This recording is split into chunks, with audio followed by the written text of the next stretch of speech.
നിർമ്മാതാവും സംവിധായകനുമായ എം മണി ഓർമ്മയായി. വേറിട്ട നിർമ്മാതാവായിരുന്നു എം മണി. കർക്കശക്കാരൻ, അച്ചടക്കമുള്ള നിർമ്മാതാവ് എന്നിങ്ങനെ നിരവധി വിശേഷണങ്ങൾ അദ്ദേഹത്തിനുണ്ട്. എല്ലാത്തിനുമുപരി വ്യവസായമെന്ന നിലയിൽ സിനിമയെ വളർത്തിയ നിർമ്മാതാക്കളിൽ പ്രധാനിയായിരുന്നു അദ്ദേഹം. മലയാള സിനിമയിലെ തലയെടുപ്പുള്ള പേരാണ് അരോമ മണി എന്ന എം മണി. സിനിമയുടെ ക്യാപ്റ്റൻ നിർമ്മാതാവായിരുന്ന കാലത്ത് എം മണി സിനിമകൾ നിർമ്മിച്ചു, സംവിധാനം ചെയ്തു. അരോമ മൂവീസിൻ്റെയും സുനിത പ്രൊഡക്ഷൻസിൻ്റെയും ബാനറിൽ 60-ലധികം സിനിമകളാണ് എം മണി നിർമ്മിച്ചത്. മണിയുടെ ആദ്യ സിനിമയിലെ നായകൻ മധു ആയിരുന്നു. ചിത്രം ധീരസമീരെ യമുനാ തീരെ.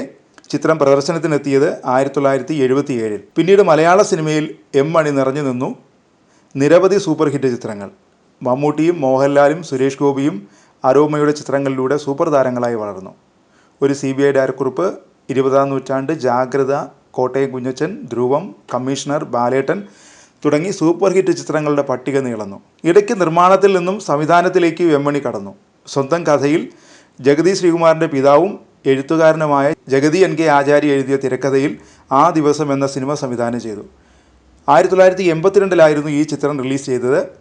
തുടർന്ന് കുയിലിനെ തേടി, എങ്ങനെ നീ മറക്കും, മുത്തോട് മുത്ത്, എൻ്റെ കളിത്തോഴൻ തുടങ്ങിയ ചിത്രങ്ങൾ സംവിധാനം ചെയ്തു. എം മണി നിർമ്മിച്ച് 1985 പുറത്തിറങ്ങിയ P. പത്മരാജൻ സംവിധാനം ചെയ്ത ചിത്രം തിങ്കളാഴ്ച നല്ല ദിവസം മികച്ച മലയാള സിനിമയ്ക്കുള്ള ദേശീയ പുരസ്കാരം സ്വന്തമാക്കി.